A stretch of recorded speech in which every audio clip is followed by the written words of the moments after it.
আসসালামু আলাইকুম রহমতুল্লাহি ওবরকাতুহু। সম্মানিত দর্শক, 2026 সনের ফেব্রুয়ারি মাসের 12 তারিখ ভোটের দিন দুপুরবেলায় এই ভিডিও করছি। সামাজিক মাধ্যম এবং মূলধারার গণমাধ্যমের যে ভিডিও ফুটেজ, সেই ভিডিও ফুটেজ দেখে যা বুঝছি, অনুধাবন করছি, এতে করে আসলে কোনোটার সঙ্গে কোনোটা মেলানো যাচ্ছে না। এক পক্ষ বলার চেষ্টা করছে যে দেশে শান্তিপূর্ণভাবে ভোট হচ্ছে এবং দুপুর 12টার মধ্যে অনেক ভোট কেন্দ্রে 37% থেকে 38% ভোট গ্রহণ করা হয়ে গেছে।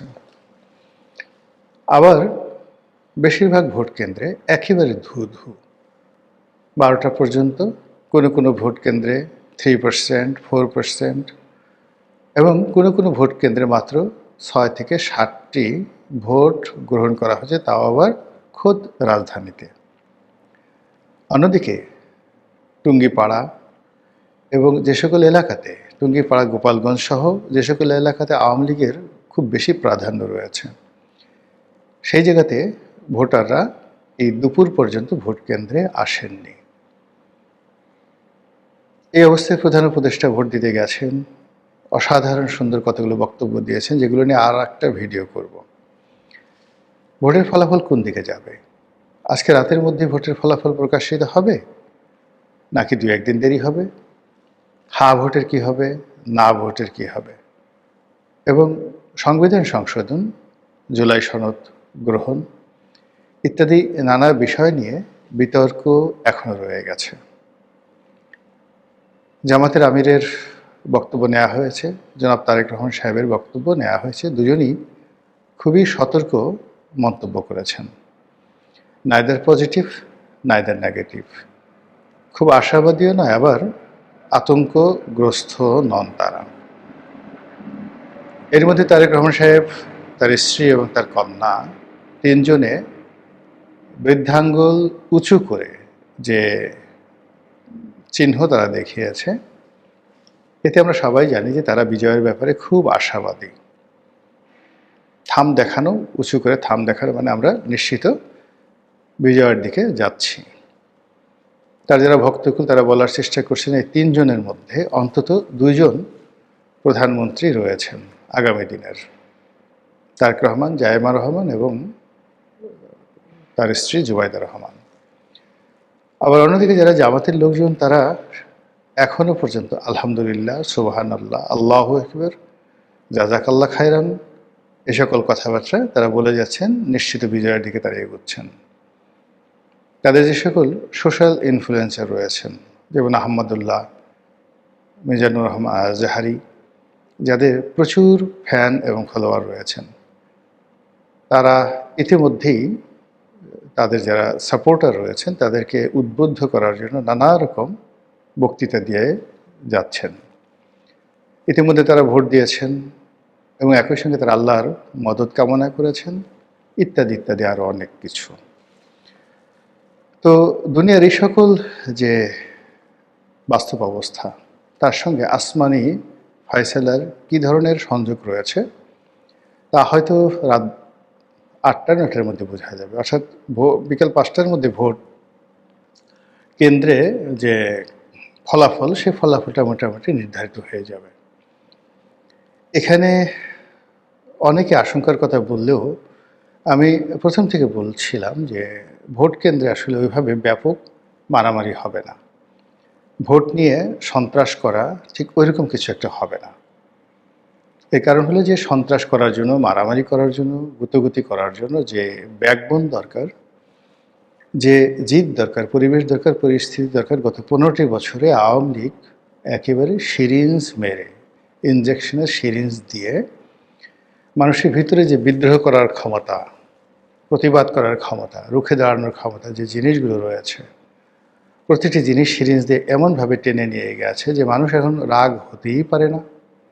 আর মানুষ খুব সহজে ভয় পায়, মব দেখলে ভয় পায়, পুলিশ দেখলে ভয় পায়, মিলিটারি দেখলে ভয় পায়।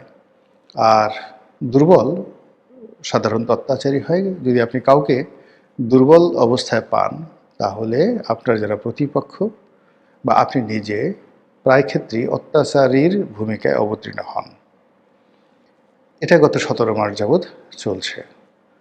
আমাদের দাদাবাবু মানে ডক্টর মোহাম্মদ ইউনূস, আজকের দিনে তিনি বেশ উৎফুল্ল, তার মুখে চাঁদের হাসি।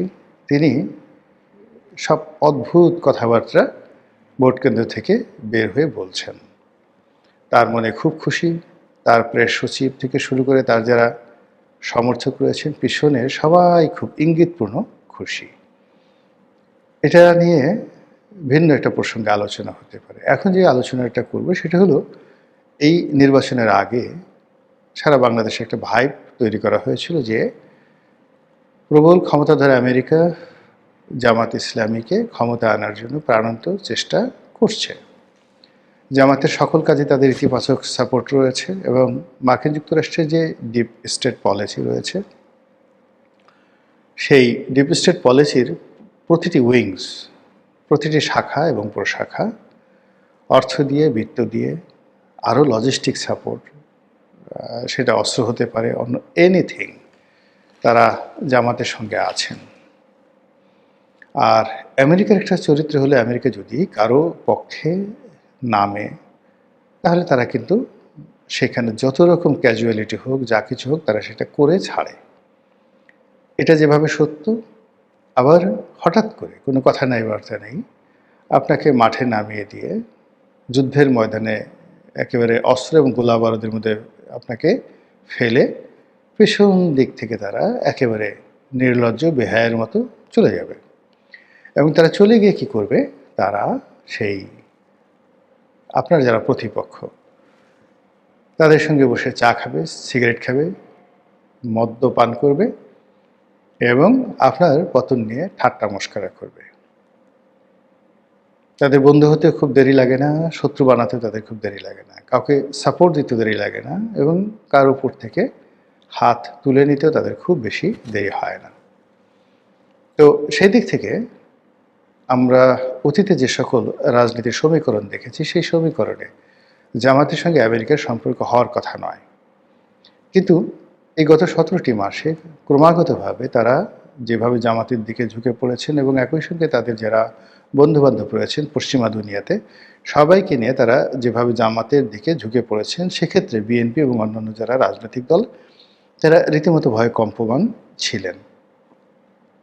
অন্যদিকে আমরা যারা মোটামুটি একটু বিশ্লেষণ করার চেষ্টা করি, তারাও খুব অবাক বিস্ময়ে তাকিয়ে থেকেছি জামাতের সঙ্গে আমেরিকার সম্পর্কের নানা রকম ইতিবাচক নেতিবাচক যে বিষয়গুলো আমরা বোঝার চেষ্টা করেছি, বলার চেষ্টা করেছি। কিন্তু এই নির্বাচনের দিনে এসে মনে হচ্ছে যে আমেরিকা তাদের যে আশীর্বাদ জামাতের উপর, সেটি হয়তো তুলে নিয়েছে। সেই যে চট্টগ্রামের একটা বিখ্যাত গান আছে, মধু হই হই মোরে বিষ খাওয়াইলা বা বিষ হাওয়াইলা, এরকম ওদের আঞ্চলিক ভাষায় গান গায়। মিষ্টি মিষ্টি কথা বলে প্রেমিক কাছে আসে, তারপর প্রেমিকাকে বা প্রেমিককে সেই মধুর কথার ছলে তাকে বিষ খাইয়ে তারপর সে ভেগে যায়। এটা কেন? এই গানের মধ্যে আবহমান বাংলার একটা সংস্কৃতি রয়েছে। বাংলাদেশের মানুষ খুবই অস্থির প্রকৃতির এবং প্রেম এবং প্রণয় নিয়ে তারা দীর্ঘ সময় লেগে থাকতে পারে না। ফলে আরব দেশের সেই লাইলি মজনু কিংবা শিরি ফরহাদের মতো অমর প্রেম কাহিনী কিংবা ইউসুফ জুলাইখার মতো অমর প্রেম কাহিনী আমাদের দেশে কখনো তৈরি হয়নি। আমাদের দেশে কমলার বনবাস খুবই জনপ্রিয় একটি চিত্রনাট্য। মানে আপনি তার সাথে ঘর করবেন এবং আপনার প্রতিপক্ষ আজে বাজে কথাবার্তা বলবে, তখন আপনি আপনার স্ত্রীর প্রতি, প্রেমিকের প্রতি বিশ্বাস হারিয়ে তাকে বনবাসে পাঠিয়ে দেবেন। পাক ভারত উপমহাদেশের দুটো মহাকাব্য, সেখানে মহাভারত এবং রামায়ণ। মহাভারতের যে দ্রৌপদীর কাহিনী আপনারা জানেন, যে 5টি ভাইয়ের একজন স্ত্রী, আবার 5জন ভাই দেবতা এবং মহাবীর, তারা রাজা রাজপুত্র। তো এই 5 ভাই তাদের স্ত্রী কে বন্ধক রাখলো প্রতিপক্ষের কাছে জুয়া খেলার জন্য। আর জুয়ায় প্রতিপক্ষ জিতে গেল, আর 5 ভাই সেই মাথা নিচু করে রইল যখন তাদের যে স্ত্রী দ্রৌপদী, তার বস্ত্র হরণ করা হলো, তার শরীর থেকে বস্ত্র খুলে নেওয়া হলো, উলঙ্গ করে ফেলা হলো প্রকাশ্য রাজদরবারে। এই হলো আমাদের প্রেম, আমাদের ভালোবাসা। রামের ক্ষেত্রে একই অবস্থা। সীতাকে ধরে নিয়ে গেল, আবার সীতা ফেরত এলো। এখন সন্দেহ হলো, লোকজন সন্দেহ করলো রাম দেবতা, অন্তর্যামী। তারপরে তিনি জনগণের যে সন্দেহ তার বিরুদ্ধে রুখে দাঁড়াতে পারলেন না। তিনি প্রথমে আগুনের মধ্যে হেঁটে সীতাকে সেই তার সতীত্ব প্রমাণ করার জন্য বললেন। অর্থাৎ রাবণের কাছ থেকে যখন ফিরে এলো, এইভাবে সীতাকে তার সতীত্ব পরীক্ষা দিতে হলো। তার আগে আবার তাকে বনবাসে পাঠানো হলো। তো এই যে বাঙালির অমর প্রেম, সেই অমর প্রেমে এরকম সীতা, দ্রৌপদী, কমলা এটাই আসে।